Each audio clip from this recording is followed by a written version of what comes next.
दिल्ली में बाढ़ आ गई है, वहीं पूरे देश के लिए भी बड़ी बुरी खबर है। हिंदुस्तान के बड़े तीर्थों में से एक केदारनाथ में ऐसा महासैलाब आया है जिसने पूरे केदारनाथ को लीन लिया है। केदारनाथ मंदिर में मौजूद ज्योतिर्लिंग किसी तरह बच गया है। केदारनाथ की हालत देखकर आप भी हैरान रह जाएंगे। जून की रात 8:15 पर केदारनाथ मंदिर और उसके आसपास तबाही का जो कहर बरपा है, उसकी ये हैरान कर देने वाली तस्वीरें हैं। चारों तरफ मलबा फैला हुआ है। केदारनाथ मंदिर का गर्भगृह किसी तरह से बचा। आसपास सब कुछ खत्म हो गया। अगर आप केदारनाथ की यात्रा पर गए हैं तो आपको एक एक खबर तस्वीरों के जरिए बताएंगे कि कैसे केदारनाथ धाम के इलाके में तबाही का सैलाब आया। ये केदारनाथ मंदिर की पुरानी तस्वीर है। तस्वीर के चारों तरफ देखिए, चबूतरे पर रेलिंग है, 10 फीट ऊंची ये रेलिंग। अब नई तस्वीर देखिए, रेलिंग पूरी तरह से खत्म हो चुकी है। चबूतरा टूटकर बह चुका है। केदारनाथ मंदिर का ये मुख्य द्वार है। उसके ठीक सामने रेलिंग के अंदर ये नंदी बैल है। अब नई तस्वीर में देखिए, मुख्य द्वार का कुछ हिस्सा कटकर बह गया है। नंदी बैल या तो बह गया है या फिर मलबे में दब चुका है। अगर आप केदारनाथ मंदिर गए होंगे तो ये देखिए, मंदिर के दाहिनी ओर यहाँ पर मंदिर के पुजारी रहते हैं। मंदिर प्रशासन का पूरा अमला कफला रहता है। भक्त यहाँ पर पूजा अभिषेक करते हैं। अब नई तस्वीर में देखिए, यहाँ पर कुछ भी नहीं बचा है। सब कुछ खत्म हो चुका है। अब केदारनाथ मंदिर के आगे वाले हिस्से में आपको लेकर चलते हैं। मुख्य द्वार के ठीक सामने देखिए, ये बाजार है। यहाँ पर पूजा सामग्री मिलती है। मंदिर से ठीक सटे ये बाजार दूर तक जाते हैं। मंदिर के आसपास कितनी चहल पहल है वो भी इन तस्वीरों में आप देख सकते हैं।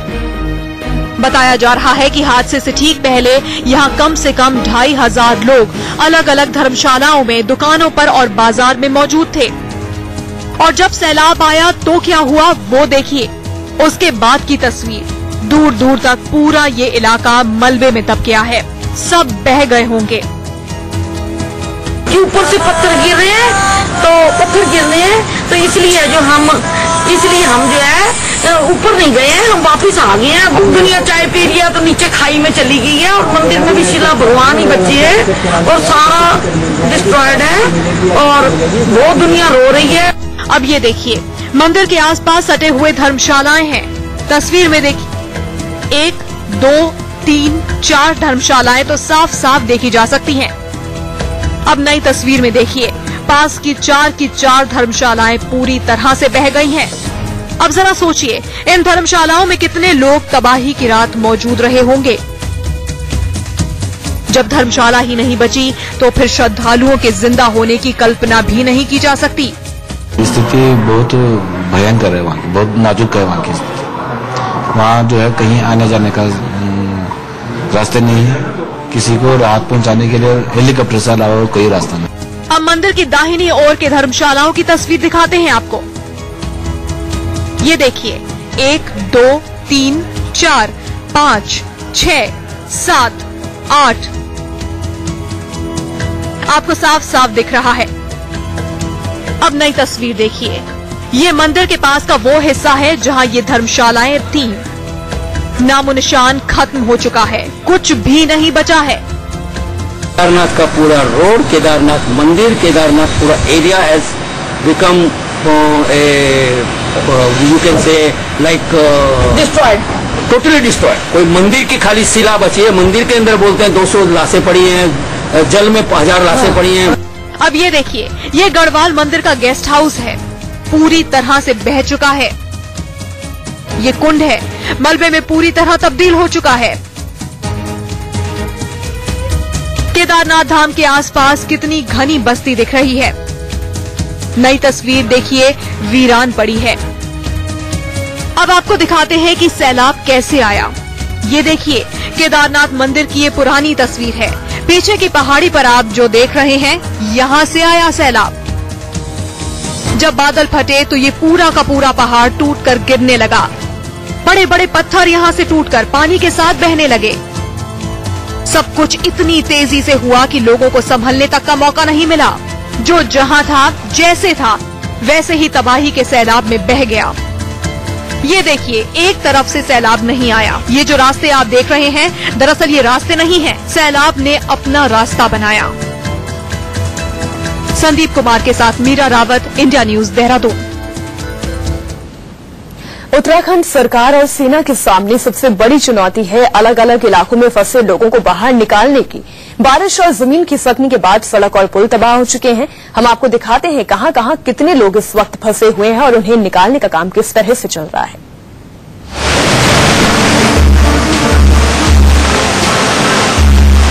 3 दिनों की मूसलाधार बारिश के बाद नदियां उफान पर हैं, सड़कें तबाह हो चुकी हैं, पुल ध्वस्त हैं।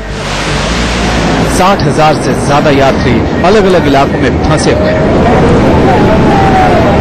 आपदा से पहले करीब 45,000 यात्रियों ने धामों के दर्शन किए थे।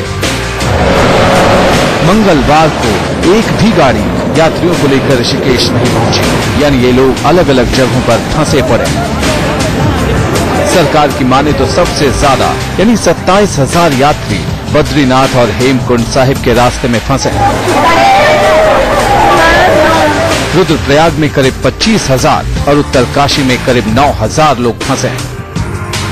केदारनाथ में अभी करीब 2,000 लोगों के फंसे होने की बात कही जा रही है। अब देखिए इन्हें निकालने के लिए क्या किया जा रहा है। राहत और बचाव के लिए बद्रीनाथ में कंट्रोल रूम बनाया गया है। बचाव के काम में सेना, आईटीबीपी और एनडीआरएफ के जवानों को लगाया गया है। एनडीआरएफ की 450 टीमें लोगों को बचाने के काम में जुटी हैं। जो ही हेलीकॉप्टर की सेवा शुरू हो जाएगी, इस टीम को जाकर अरवा ताल से ये लोग लेकर जो बद्रीनाथ से आगे का रास्ता है उस मेन रोड तक लेके आएंगे। उस रोड पे हमारी चौकी बनी हुई है, तो उस चौकी में लाके इन लोगों को रखा जाएगा। सड़कें तबाह हो चुकी हैं और पहाड़ों के खिसकने की वजह से उन पर चलना भी खतरे से खाली नहीं। लिहाजा बचाव का सबसे सुरक्षित और कामयाब जरिया ये हेलीकॉप्टर ही है। जौलीग्रांट से 3 हेलीकॉप्टर लोगों को निकालने के लिए लगातार उड़ान भर रहे हैं। रुद्रप्रयाग में सेना के 2 और 10 निजी हेलीकॉप्टरों को लगाया गया है। रुद्रप्रयाग के गुप्तकाशी इलाके में फंसे 125 लोगों को हेलीकॉप्टर से जौलीग्रांट हवाई अड्डे पर उतारा गया। केदारनाथ में फंसे 800 यात्रियों को फाटा तक पहुंचाया गया। गृहमंत्री सुशील कुमार शिंदे के मुताबिक सेना ने अब तक 4,000 लोगों को सुरक्षित निकाल लिया है।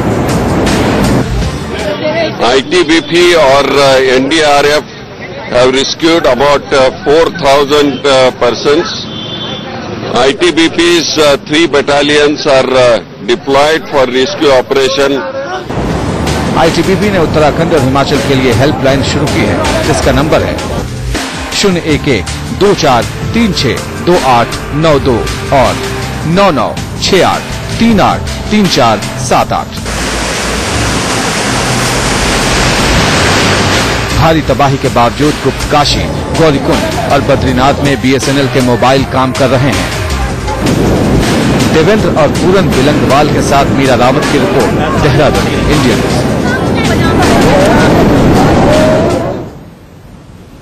केदारनाथ की हालत आपने देख ली, लेकिन केदारनाथ तक पहुंचने वाले रास्ते का हाल आप देखेंगे तो कांप उठेंगे।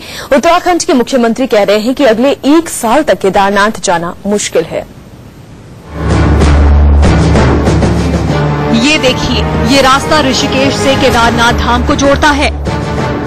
तस्वीरों में साफ साफ दिख रहा है पूरी की पूरी सड़क बह गई है। सड़क की जगह हजारों फीट गहरी खाई बन गई है। ये सब कुछ इतनी तेजी से हुआ कि किसी को संभलने तक का मौका नहीं मिला होगा। अगर तबाही के वक्त यहाँ गाड़ियां होंगी तो हजारों फीट गहरी खाई में गिर चुकी होंगी। अब दूसरी तस्वीर देखिए, यहाँ पर सड़क हुआ करती थी, लेकिन अब यहाँ गहरी खाई है। पास दूसरी सड़क है जो नीचे वाली सड़क से जुड़ती है, लेकिन जैसे ही पास वाली सड़क टूटी, हजारों गाड़ियां जहां की तहां फंस गईं। ये रास्ता भी ऋषिकेश से केदारनाथ को जाता है। ये भी रास्ता ऋषिकेश और केदारनाथ के बीच का है। गौर से देखिए, तकरीबन 100 मीटर तक ये सड़क खाई में बदल गई है। बादल फटने से पहाड़ के टुकड़े गिरे और सड़क खाई में बदल गई। सड़क एक जगह से नहीं टूटी है। ये देखिए, ऋषिकेश से केदारनाथ धाम जाने वाली ये सड़क यहाँ कैसे टूटी है। देखते देखते सड़क खाई में बदल गई, जो जहां था वहीं रुक गया। अब देखिए हैरान करने वाली ये तस्वीर, सड़क तो खाई में बदल ही गई, सड़क के किनारे बसी बस्तियां कैसे तबाह हुई हैं ये देखिए। ये जो हिस्सा टूटा है यहाँ पर घर थे, कुछ बच गए, कुछ जमीन धंसने से जमींदोज हो गए। उस वक्त जो घर में लोग होंगे वो भी जमींदोज हो चुके होंगे। सड़क पर तबाही की ये एक और तस्वीर है। एकाएक सड़क के बीचों बीच खाई बन गई, पूरी की पूरी सड़क धंस गई है।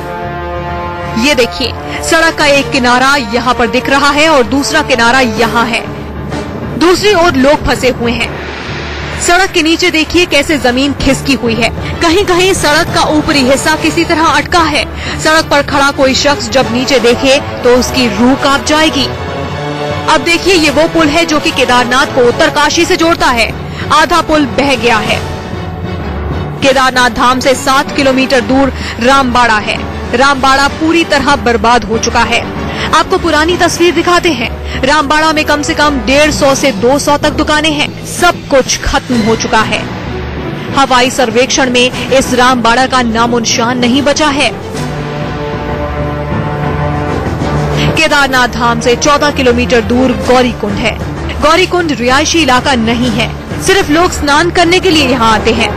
यहाँ भी भारी तबाही मची हुई है। रास्ते पूरी तरह से कट गए हैं। राहत और बचाव के काम में सेना के हेलीकॉप्टर जुटे हुए हैं। संदीप कुमार के साथ मीरा रावत, इंडिया न्यूज, देहरादून।